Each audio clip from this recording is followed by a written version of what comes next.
Nous allons corriger l'exercice 2 du TD20. Donc on va donner un autre exemple de série usuelle, alors qui n'est pas au programme de PC ici, mais qui sera au programme en maths.p, et qui sert à faire un peu plus de calcul de somme. Alors ça s'appelle la dérivée de la série géométrique. Donc on prend x, un réel strictement entre moins 1 et 1, donc comme pour la série géométrique, et on souhaite montrer que la série de termes générale n x puissance n moins 1 converge, et que sa somme à partir de n égale 1, c'est 1 sur 1 moins x carré.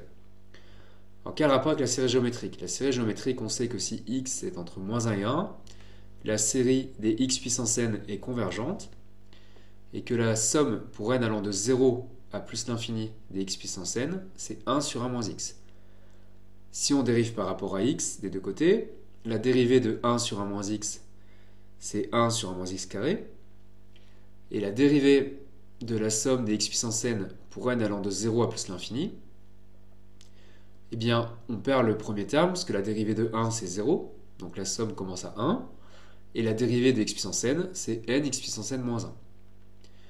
Donc on obtiendrait cette formule en dérivant la formule de la somme d'une série géométrique par rapport à x. Sauf que on utilise que la dérivée d'une somme, c'est la somme des dérivées, ce qui est vrai avec une addition normale. Mais ici, on a vu que pour avoir une somme infinie, il y avait un passage à la limite. Et donc là, ce sont des phénomènes que vous allez étudier en maths.p, mais la dérivation ne passe pas bien par passage à la limite. Et donc en particulier, on ne peut pas dire que la dérivée d'une somme infinie, ça fait la somme infinie des dérivées.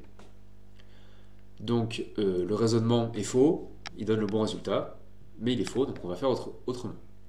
Mais en tout cas, c'est pour ça que ça s'appelle dérivée de la série géométrique.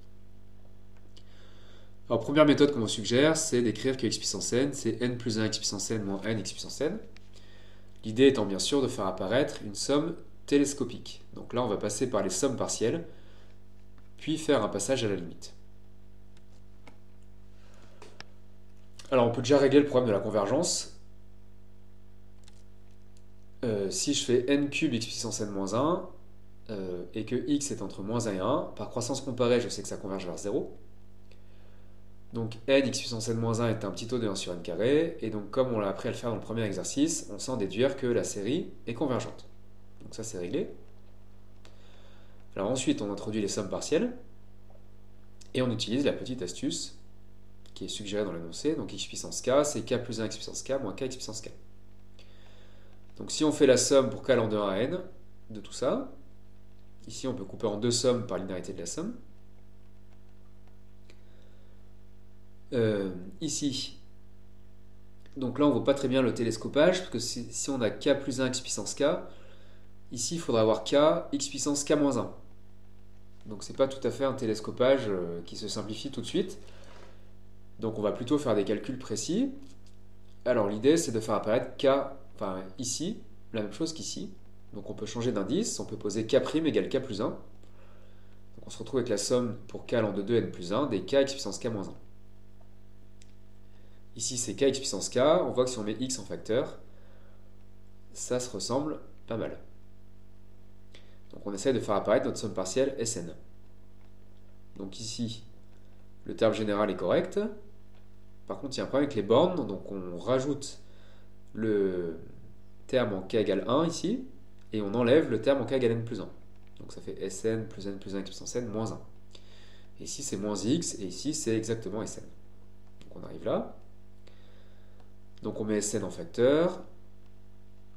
Et ici, donc, c'est une somme géométrique. Il n'y a pas de série.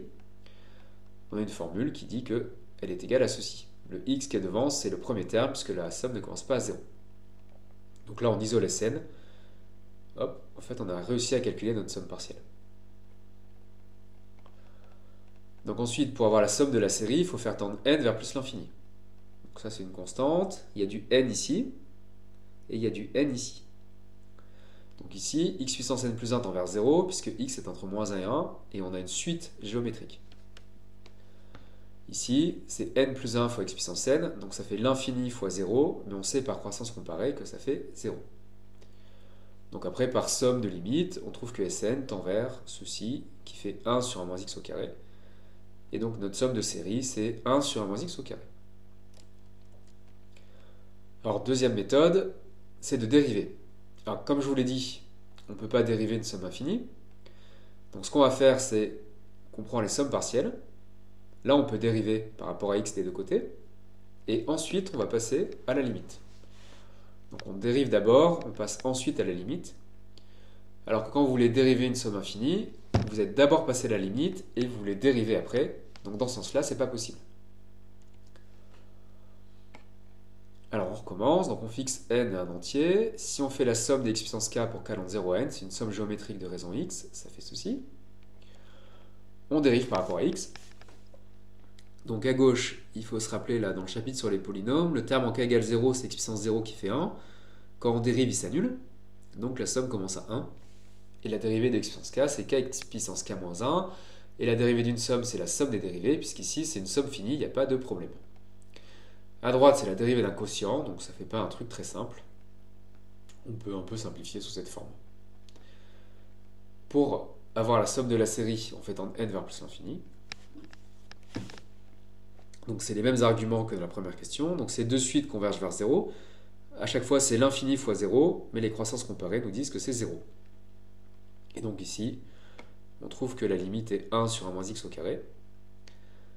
On a une limite finie. Les sommes partielles ont une limite finie, donc la série converge. Bien qu'on le savait déjà, mais on n'était pas obligé de le prouver en amont, puisqu'on vient de le reprouver ici.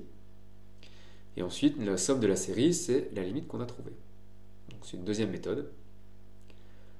Donc ce que je disais, c'est que ce petit passage, on n'était pas obligé de le faire, puisque le fait de trouver une limite finie prouve aussi la convergence de la série.